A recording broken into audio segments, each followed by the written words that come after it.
waterfront of this vibrant young capital that the first ever motor racing circuit has been laid out in Azerbaijan, and the crowds are eager to see GT racing sports cars at first hand. And if that's not enough to blow their minds, there's plenty more happening besides.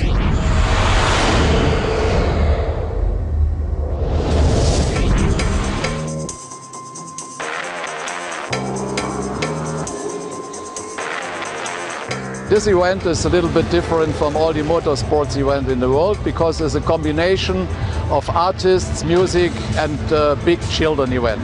So it's an event for the whole family. We are looking always worldwide to good destinations, and you need special places to do this. And I was invited from a friend of mine to come to Baku, and immediately we identified this is the place to do it. Beautiful city, beautiful people, and big support from everybody.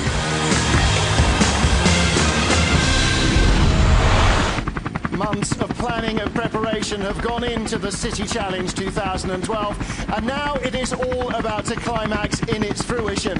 Cars heading out onto the grid for the first of the 2 sprint races that these cars will undertake, with a feature race coming on Sunday with both drivers involved.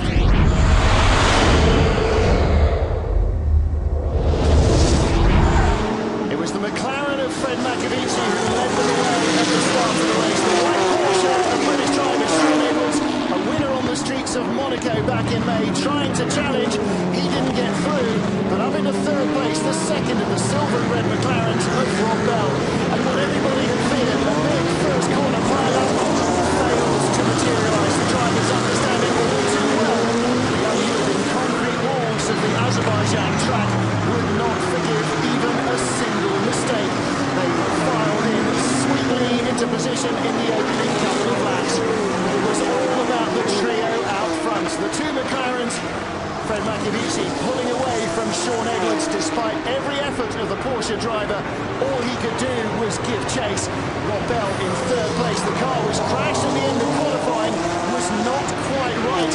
The turquoise and black BMW of Frank Ketchler in 4th would push him all the way, accompanied by 5 times DTM champion Bernd Schneider in his Mercedes. The pace of the red and white Mercedes would fade later in the race.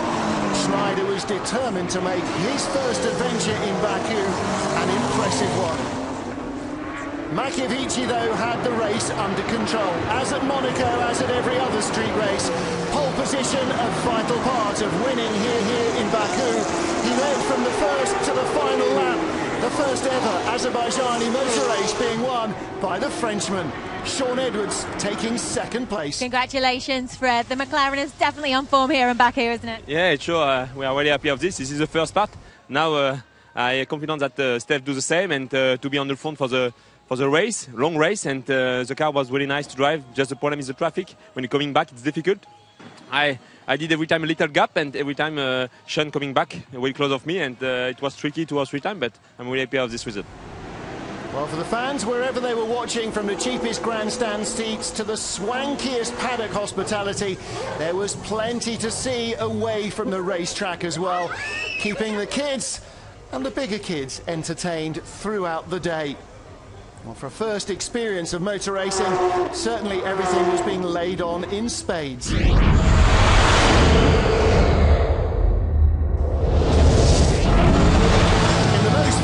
Motorsport discipline of them all, speed is good, but style is everything, as René Folks explains. It's actually really easy. What you have to do for drifting is that you do drive just the ideal race line, but what you do before you get to the turn, you throw the car sideways.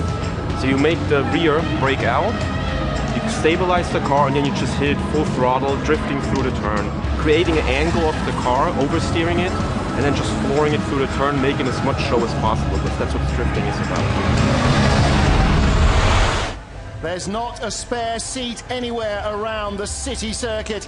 As the cars are on their way, the fans eager to see race 2.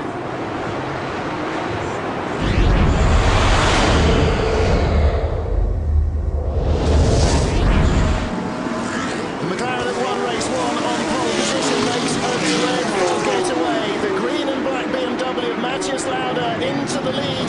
Alvaro Parent in the second black and silver McLaren up to second place as the poleman goes down to third. Confusion behind, cars taking to the escape road and bumping across the track, but everybody safely through without dramas. But for the car that is in the lead, Matthias Lauda, a great opportunity. Son of multiple Formula One world champion Niki Lauda. He's a man who's mingled single-seater racing and a new sports car racing career. But he has yet to win a race in his professional motor racing career. And now comes perhaps his best opportunity. Right behind him, Alvaro Parent. The race had barely got underway before it was brought to a premature and dramatic halt with a massive crash. Jürgen Eberhard from Switzerland wrecking his Chevrolet Corvette. Take a look at the concrete wall that he hits.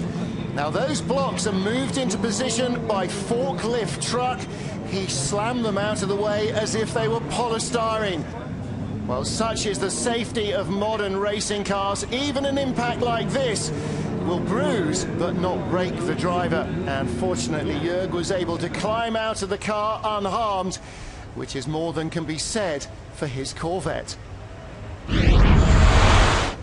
Well, with the debris field needing clearing up and the concrete walls to replace and repair, the race organisers had no option but to stop the race. After the two sprint races, the field for the 1 hour enduro on Sunday was set with McLaren 1-2, BMW on row 2 of the grid ahead of Ferrari, Porsche, Mercedes and the rest of the field. But for our second race winner, Matthias Lauda, it was a happy moment.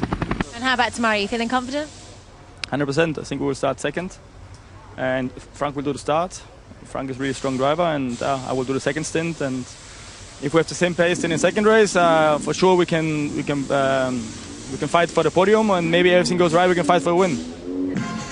Well, they have a great opportunity. The drivers will head for some sleep, the mechanics some repairs, and the crowd, it looks like the party might go on for some time yet here in Baku.